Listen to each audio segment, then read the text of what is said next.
SL, Col du Feu, 20 avril 2015.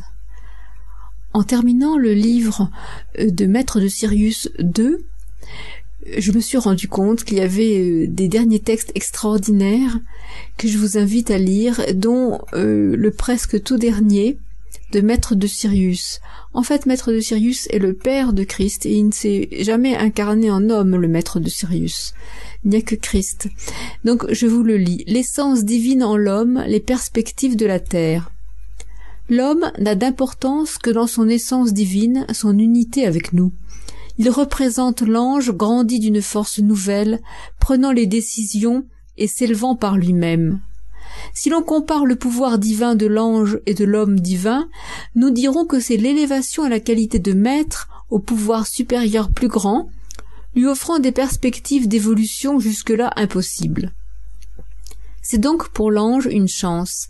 C'est le vécu dans l'imperfection dès le départ qui a été cause du refus des anges de s'incarner, et à bien y regarder, c'est parfaitement logique. Ils ne voulaient pas descendre de leur condition parfaite d'ange, avec responsabilité, pour vivre ce qu'ils avaient compris. Dès le départ, la situation était difficile, et demandait aux anges la parfaite abnégation. Il pressentait l'insupportable qui est venu amplifier la condition présente déjà imparfaite. Nous n'allons pas refaire l'histoire, mais il est bon de comprendre ce qui est arrivé à la Terre et au projet Terre. Les pitris lunaires, les anges lunaires, ont renoncé à accomplir l'acte totalement, d'achever la forme subtile de l'homme, et ne lui ont pas attribué de mental. Il a donc fallu l'implanter, donner une nouvelle vie à l'homme, et cette fois-ci il a reçu le mental et le lien divin, mais déjà les corps corrompus n'ont pu suivre la voie, pourtant impérieuse du divin. La dualité était trop proche de la matière. Ne sont restés vaillants que les hommes dont la racine angélique n'a pas été corrompue, les anges qui se sont incarnés pour défendre la terre et sauver le meilleur des hommes terre et des premiers anges. Tout cela s'est fait en plusieurs actes dont le départ a été la Lune, qui n'a pas résisté à l'immaturité générale, et ce qui pouvait être sauvé de ce premier projet a migré sur Terre. Il n'y a donc plus de vie sur la Lune, et précisons que les corps n'avaient pas à l'époque de densité telle qu'aujourd'hui. Ils n'étaient qu'en éthérique, existant énergétiquement mais non vivant physiquement. Revenons à la Terre et à l'expansion du divin, à l'affirmation du divin en l'homme pendant toute cette période. L'homme-ange a lutté dans son corps physique comme éthérique pour poursuivre ce qu'il avait appris des lois divines immuables et les appliquer à sa nouvelle condition. Les meilleurs des anges, il faut le dire, sont les descendants des armées de Michel, dont les qualités et la puissance en ont fait des chevaliers, les templiers, les soldats du Christ. Ils ont été actifs dès l'origine, leur venue sur Terre, et ont participé à toutes les époques pour faire valoir les lois divines. Nous parlons des derniers temps pour rester proches des hommes. Ces derniers milliers d'années, il était indéniable que la puissance divine initiale, celle portée par l'ange venant s'incarner, quelle que soit l'époque, a donné naissance à une volonté sans faille d'exprimer le divin dans les conditions du moment. Si j'en reviens aux chevaliers, c'est qu'ils ont fait l'histoire là où ils se sont trouvés. C'est donc le groupe pilote, le groupe d'anges le mieux armé pour défendre le divin et instruire les hommes du divin, ceux que l'on a appelés l'armée de Michel. La délégation de Christ, mon fils, pour la terre, pour sauver l'humanité, vient de l'obligation de donner un chef aux armées des anges, un chef qui soit à la fois le commandant des armées des anges et des hommes. C'est un acte de sacrifice pur de descente dans l'arène qu'était devenue la Terre, l'humanité encore non structurée mondialement. On mesure aujourd'hui tout ce qui a été fait pour que l'unité sur Terre soit compréhensible et vécue par le groupe, les germes divins, de la future race qui émerge. Tout cela, je l'ai donné dans le premier livre. Ce qu'il faut comprendre est à portée de voix et que le grand nettoyage est l'appel des âmes anges à reprendre le flambeau de l'instruction divine sur terre, après que les circonstances dues à la fin d'un cycle, dont tous les hommes sont les acteurs, aient fait leur preuve. Dégager le chemin pour l'expression divine, toute l'expression divine sur terre.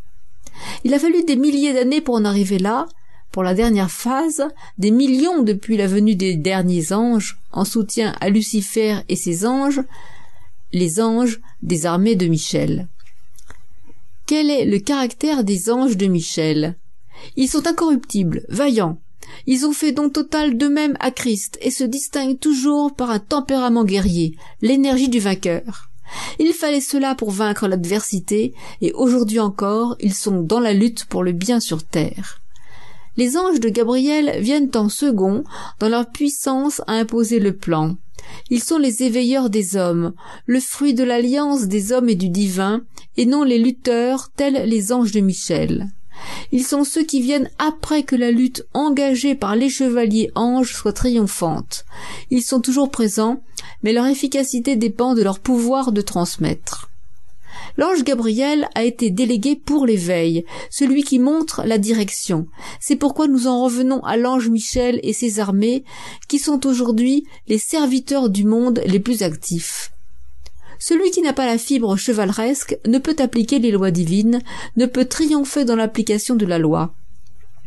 Voilà pourquoi ils sont peu nombreux et, selon la loi de groupe, se retrouvent incarnés à un endroit précis du monde. Toute l'histoire des hommes atteste de leur valeur, et le futur aujourd'hui en 2013 ne peut s'écrire sans eux, ce qui signifie que depuis 2000 ans, les disciples du Christ qui ont reçu la force de le suivre, par lien divin justifié par leur passé d'ange de l'armée de Michel, se retrouvent aujourd'hui être à nouveau les défenseurs de la loi divine, les défenseurs du Christ.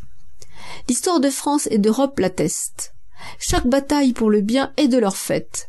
Vous comprendrez aussi que le signe de ralliement soit la croix cosmique et l'épée de feu divin. Les chevaliers d'hier, l'ordre des Templiers, sont aujourd'hui vivants et actifs pour que l'humanité les suive dans l'application de la loi, de la justice, de la vérité divine. Les perspectives pour les hommes dans la réalisation du projet Terre. Les chevaliers de la loi ne sont pas nombreux et doivent donc faire preuve d'une grande virulence pour faire entendre le plan. Ils le savent, ils en sont convaincus, ils œuvrent avec l'énergie du Christ. Ils vont à la victoire, ils le savent. C'est l'état du mental de l'humanité qui est préoccupant, et peu, au final, auront droit de citer à nos côtés. Parce que l'humanité dans sa majorité, les 2/3, n'a pas pris en compte le devoir d'élévation. Le constat est dur, difficile parce qu'il sous-entend que l'humanité a peu progressé dans son ensemble, et que ce sont toujours les mêmes que l'on retrouve pour défendre le plan. Nous, de Sirius, savions que les 2/3 de l'humanité ne pouvaient poursuivre, faute d'avoir acquis la capacité d'appliquer la loi divine. Les rapports de la hiérarchie, proches des hommes, confirment nos propos. Il s'ensuit un grand nettoyage salutaire, poussant ceux qui sont à la porte des dieux, de la passer par l'expérience directe ultime, donner tout de même le résumé d'une vie. Par cet acte, 1/3 de l'humanité sera sauvée et confirmera son engagement dans les années à venir. Oui, nous pouvons dire avec certitude que dans 75 ans, 3 générations, tout sera dit et définitif. La paix éternelle sur Terre. Toutes les nations seront unies, tous les groupes humains ne formeront qu'une humanité, et le projet Terre sera enfin profitable à tous dans l'univers, la Terre ayant un degré de pureté exceptionnel, en lien direct avec nous, de Sirius, et émettant par la radiation de son corps, Terre et homme, la qualité requise à l'énergie divine pour tous, à la purification de nouveaux groupes. Voilà le destin de la Terre et la méthode d'approche de son élévation qui doit obligatoirement servir l'ensemble, toute vie dans l'univers, toutes les vies cherchant la lumière. Maître de Sirius, 15 novembre 2013. Quelle joie de vous le transmettre.